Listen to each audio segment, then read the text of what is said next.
देश के telecom sector में एक टेलीकॉम वॉर हुई थी, जिसका अगर आपको ध्यान हो तो देश भर में लगभग 1 दर्जन से ज़्यादा टेलीकॉम कंपनियां हुआ करती थी। लेकिन जब ये टेलीकॉम वॉर हुई तो बहुत सारी कंपनियां बर्बाद हो गई। बहुत सारी कंपनियां इंडिया का बाजार छोड़कर वापस अपने पेरेंट कंट्रीज चली गई। कुल मिलाकर इस टेलीकॉम वॉर का नुकसान या खामियाजा आम ग्राहकों को भुगतना पड़ा, क्योंकि अब देश के टेलीकॉम सेक्टर में सिर्फ 3 ही कंपनियां बची हैं। अब इसी तरीके की एक नई जो वॉर है वो देखने को मिल रही है भारतीय कॉरपोरेट्स के बीच में, और हमने इसको नाम दिया है the great Indian cement war. और ये जो the great Indian cement war है, ये दरअसल 2 बड़े समूह के बीच में है। एक तरफ है अडानी समूह, तो दूसरी तरफ सीमेंट का बेताज बादशाह कहे जाने वाला आदित्य बिरला समूह। नमस्कार दोस्तों, मेरा नाम है रक्षित सिंह और आप देख रहे हैं बिज चाचा, बिजनेस की खबरों का देसी अंदाज। तो क्या है आखिरकार ये पूरी की पूरी ग्रेट इंडियन सीमेंट वॉर, ये आगे आपको बताएंगे, और इसका नुकसान और खामियाजा आपको और हमें किस तरीके से उठाना पड़ेगा ये भी बताएंगे। लेकिन उससे पहले आपसे रिक्वेस्ट है कि हमारे चैनल को प्लीज सब्सक्राइब कर लें और बेल आइकन दबाना ना भूलें। इस सीमेंट वॉर की शुरुआत होती है 2022 में, जब रातों रात अडानी समूह ने 2 बड़ी कंपनियां अंबुजा सीमेंट और एसीसी दोनों को खरीद लिया, और रातों रात देखते ही देखते अडानी समूह देश की दूसरी सबसे बड़ी सीमेंट कंपनी बन जाती है। बस फिर क्या था, जिस कंपनी की नींव 1983 में रखी गई हो, उसके मालिक कुमार मंगलम बिरला को ये दिखाई दे गया कि अब नहीं तो कभी नहीं, यानी कि इस सीमेंट वॉर में उतरना होगा, और वो भी पूरे लाव लश्कर के साथ, पूरी तैयारी के साथ। और इसी के बाद से शुरू होती है इंडिया के अंदर ये the great Indian cement war. UltraTech की हैसियत यह है कि जितना सीमेंट पूरे अमेरिका में बनता है उसका 150% अकेले अल्ट्राटेक बना लेती है। पूरे यूरोप में जितना सीमेंट प्रोडक्शन होता है उसका 80% अकेले अल्ट्राटेक बना लेती है। तो फिर भला इतनी बड़ी कंपनी अडानी समूह के सामने इतनी आसानी से घुटने तो टेकने वाली थी नहीं। अडानी समूह ने जून 2024 के शुरुआत में हैदराबाद की सीमेंट कंपनी पेन्ना सीमेंट को 10,422 करोड़ रुपए में खरीदने का ऐलान कर दिया। ठीक 2 सप्ताह बाद कुमार मंगलम बिरला के आदित्य बिरला ग्रुप ने भी दक्षिण भारत की इंडिया सीमेंट्स में 1885 करोड़ रुपए में 23% नॉन कंट्रोलिंग हिस्सेदारी खरीद कर तुरंत नहले पर दहला मार दिया। इससे पहले 2023 में अल्ट्राटेक पहले ही केशोराम इंडस्ट्रीज को खरीद चुकी थी। ऐसे में सवाल यह उठता है कि आखिर यह सीमेंट वॉर हो क्यों रही है। दरअसल अडानी समूह port, airport, infrastructure, mines, energy और रियल एस्टेट सेक्टर में पहले से ही मजबूत प्लेयर है।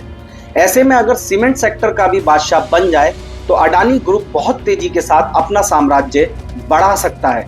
वहीं दूसरी तरफ आदित्य बिरला समूह ने यह बात भांप ली और इतनी तेजी के साथ सीमेंट बाजार में अपनी उत्पादन क्षमता यानी प्रोडक्शन कैपेसिटी बढ़ानी शुरू कर दी कि अडानी अब बिरला से काफी पीछे छूट गए हैं। आज की तारीख में बिरला और अडानी की सीमेंट बाजार में क्या पोजीशन है, इसको कुछ आंकड़ों के जरिए समझने की कोशिश करते हैं। भारत की टोटल सीमेंट प्रोडक्शन की क्षमता लगभग 595 मिलियन टन है। इसमें से अडानी समूह की अंबुजा और एसीसी की क्षमता लगभग 77.4 मिलियन टन है। वहीं बात जब आदित्य बिरला समूह की अल्ट्राटेक की आती है तो इसकी उत्पादन क्षमता 150 मिलियन टन को पार कर चुकी है, यानी कि अडानी समूह से लगभग 2 गुनी। वहीं दूसरी तरफ अल्ट्राटेक के चेयरमैन कुमार मंगलम बिरला ने ऐलान कर दिया है कि जल्द ही उनके समूह की उत्पादन क्षमता को बढ़ाकर 200 मिलियन टन तक पहुंचाया जाएगा। जी हां, 200 मिलियन टन।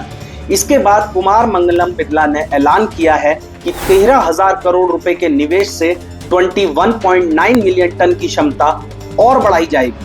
वहीं बात अगर अब अडानी समूह की करें तो खबरें कुछ ऐसी हैं कि अडानी समूह भी $3 अरब का निवेश कर गुजरात की सौराष्ट्र सीमेंट और जयप्रकाश एसोसिएट्स के सीमेंट बिजनेस और वदराज सीमेंट को खरीदने के लिए बातचीत के दौर में है। जहां एक तरफ कुमार मंगलम बिरला अपना सीमेंट का ताज यानी कि नंबर 1 का जो तमगा है वो कायम रखना चाहते हैं, लगातार अपनी उत्पादन क्षमता बढ़ाने पर लगे हुए हैं, तो वहीं गौतम अडानी दूसरी तरफ अपने पैसों के दम पर धड़ाधड़ कंपनियों का एक्विजिशन कर रहे हैं, उनको खरीद रहे हैं, और उनका प्लान है कि अगले 2 से 4 साल के दौरान वो देश की नंबर 1 सीमेंट कंपनी बन जाए। नंबर 1 का ताज किसके सर सजेगा ये तो भविष्य ही बताएगा, लेकिन एक राज जान लीजिए कि आखिर ये ग्रेट सीमेंट वॉर हो क्यों रही है।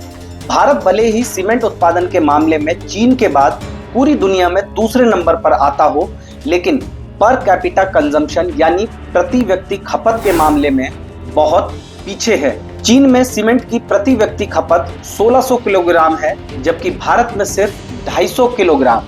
बस यही वजह है कि अडानी समूह को सीमेंट के धंधे में इंटरेस्ट आ गया और अपने पैसे के दम पर कूद पड़े the great Indian cement war में। लेकिन आखिर में ग्राहकों के सामने तो वही खतरा खड़ा हुआ है जो कि टेलीकॉम वॉर के समय पर था। यानी कि टेलीकॉम सेक्टर में कुल मिलाकर अब 3 कंपनियां देश में बची, BSNL को छोड़कर, और ये कंपनियां जब चाहें मनमाफिक तरीके से अपना टैरिफ बढ़ा लेती हैं, मोबाइल टैरिफ बढ़ा देती हैं, डेटा टैरिफ बढ़ा देती हैं। तो ऐसी ही कुछ स्थिति आने वाले सालों में कहीं सीमेंट सेक्टर में ना हो जाए कि सीमेंट के भी सिर्फ 2 या 3 या 4 बड़े प्लेयर देश भर में बचे और जब चाहें एक तरीके से कार्टेलाइजेशन कर और सीमेंट की जो कीमतें हैं वो लगातार बढ़ाएं।